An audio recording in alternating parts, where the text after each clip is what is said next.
This is Politically Erect.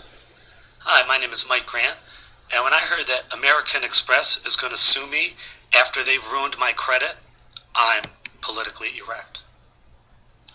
Yes, without warning or notice or explanation, American Express cut my credit limit in half from 8,000 to 4,000 right in the middle of me growing my business, which just happens to be medical marijuana. Never missed a payment, never late on a payment, never late on payment to any other bank cards.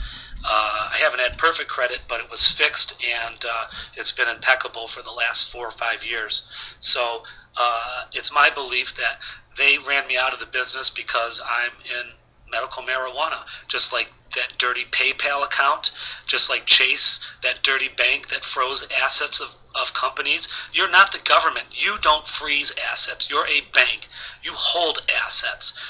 These banks have gone above and beyond the law, much like our politicians, which is no surprise considering that's who gets paid off by these corporations, is our politicians. And frankly, they're all lawyers. We don't have enough civil servants right now in the House. It's all lawyers, and all they do is F it up for everyone. You want proof? Here we go. Can anybody explain to me what this means?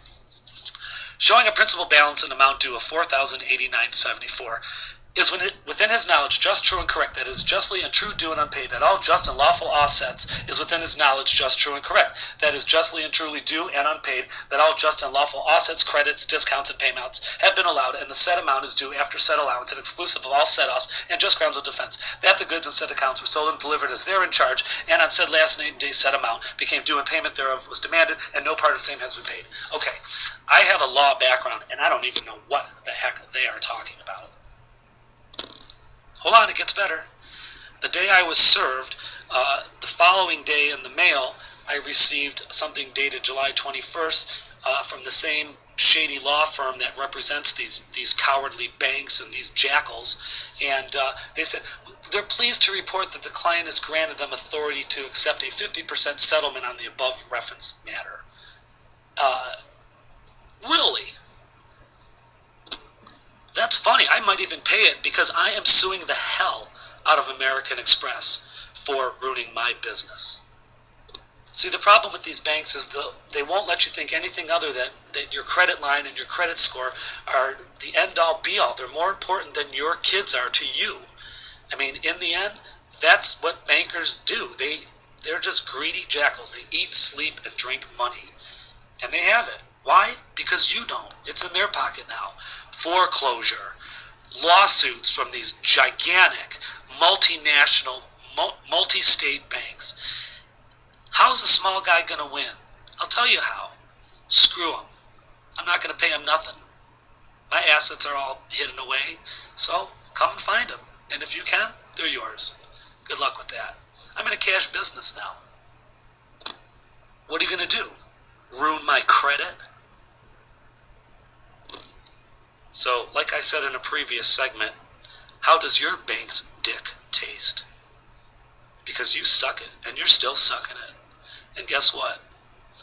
They're going to turn on you. It's not in the bank's interest for you to have a high credit score. Let me say that again in Spanish. Okay, that was just fast-forwarded because no one cares. The 21st Century Banking Act that had all that effect on floating checks, and everyone was like, oh, we're going to be so protected. Do you feel protected? Does your statement reflect that your fees went down? Come on. Have you looked at your statement? They're counting on the fact that you won't look at your statement. That's why there's 3 different pages of fine print that go with my lawsuit on my contract. Because, again, the bank's interest is in the bank, not you. Unless you got millions of dollars, they don't need your screwy $10,000. You don't have any sway with them. It's kind of like the Republican Party. If you can't contribute a few $1 million, then you're not rich. And frankly, they don't even want you in their party except for on voting day. So what are you going to do about it? Are you going to continue to let the banks fight you like they just recently went tooth and nail in, all in, on the merchant fee services that are charged back because 12 cents is just laughable. It affects the cost of business. Everyone's business fees, everyone's business expenses go up when that happens, and that is how the money shifts to the top. Because when you're that wealthy and powerful, you buy off your regulators, you buy off your watchdogs, and you buy off Congress. I mean, I'm straight up accusing them of giving them under the table money and whatever it takes to get through, threatening to kill their kids and their family, whatever it takes to get it through. These people are the most dangerous people in the world. They are more dangerous than any cartel, and frankly, they are more dangerous than the U.S. Law enforcement system, because that's who protects them. That's what protect and serve means.